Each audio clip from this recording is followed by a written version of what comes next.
Oke, jadi itulah 5 pekerjaan dengan gaji tertinggi di Indonesia.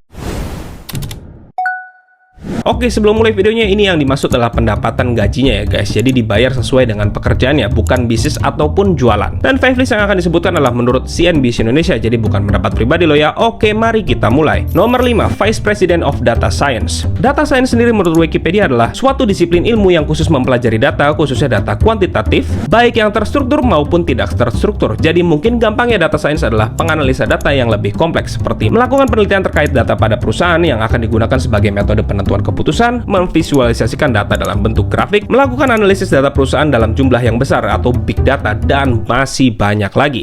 Jadi pada intinya data science itu sangat dibutuhkan untuk pengambilan keputusan ya di suatu perusahaan gitu. Ya mungkin sekarang paling banyak data science itu di perusahaan e-commerce karena mungkin datanya banyak banget dan sangat kompleks. Dan untuk menggeluti pekerjaan ini, kalian harus memiliki banyak skill seperti matematika, pemrograman, statistika, dan lain sebagainya. Intinya adalah pelajaran yang bikin kepala kita ngebul. Maka dari itu jabatan Vice President of Data Science ini rata-rata mendapatkan gaji sekitar 150 juta per bulannya, dan sepertinya itu juga belum sama bonus, dan bonusnya itu pasti beda-beda setiap perusahaan. Oke, lanjut. Nomor 4, Vice President of Government Relation. Oke, gambaran tentang pekerjaan ini adalah menjalani hubungan perusahaan dengan pemerintahan. Jabatan ini rata-rata dimiliki oleh perusahaan startup yang mana kalian harus memiliki ilmu kepemerintahan, negosiasi yang cukup baik, dan mengerti bagaimana birokrasi di suatu pemerintahan. Nah, mungkin ini sih yang paling penting, birokrasinya. Karena ini juga yang bisa jadi bahan untuk negosiasi. Kalau nggak ngerti birokrasinya, pasti susah untuk negonya. Dan kalian pun harus mengerti apa yang perusahaan inginkan. Ya bisa dibilang penengah lah antara perusahaan dengan pemerintahan. Bagaimana kalian menemukan solusi untuk menjalankan suatu kebijakan yang menguntungkan perusahaan dan diperbolehkan atau bahkan didukung oleh kepemerintahan. Maka dari itu gaji jabatan ini rata-rata sebesar 170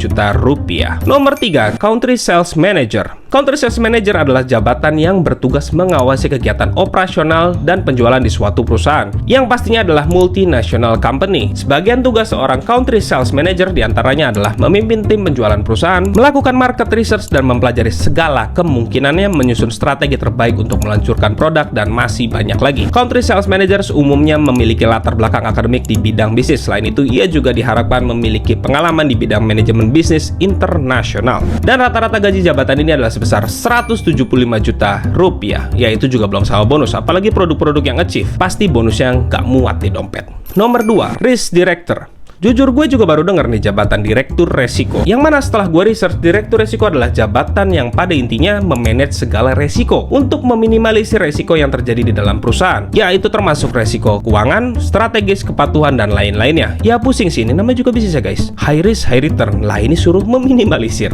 Maka dari itu menurut CNBC Indonesia rata-rata gaji jabatan ini adalah sebesar 180 juta per bulannya.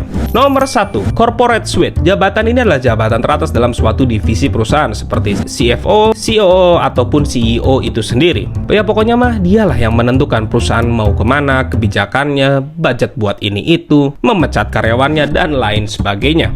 Dan pasti dari kalian juga udah sering denger lah, dan pasti banyak dari kalian juga udah denger nih, ya gaji-gaji CEO Apple, CEO Walmart gitu kan pasti super besar. Dan menurut CNBC Indonesia, jabatan Corporate Suite di Indonesia adalah rata-rata sebesar 250 juta per bulannya, yang mana biasanya juga dikasih bonus saham atau tunjangan-tunjangan lainnya. Ya pokoknya auto kaya dan pasti auto pusing.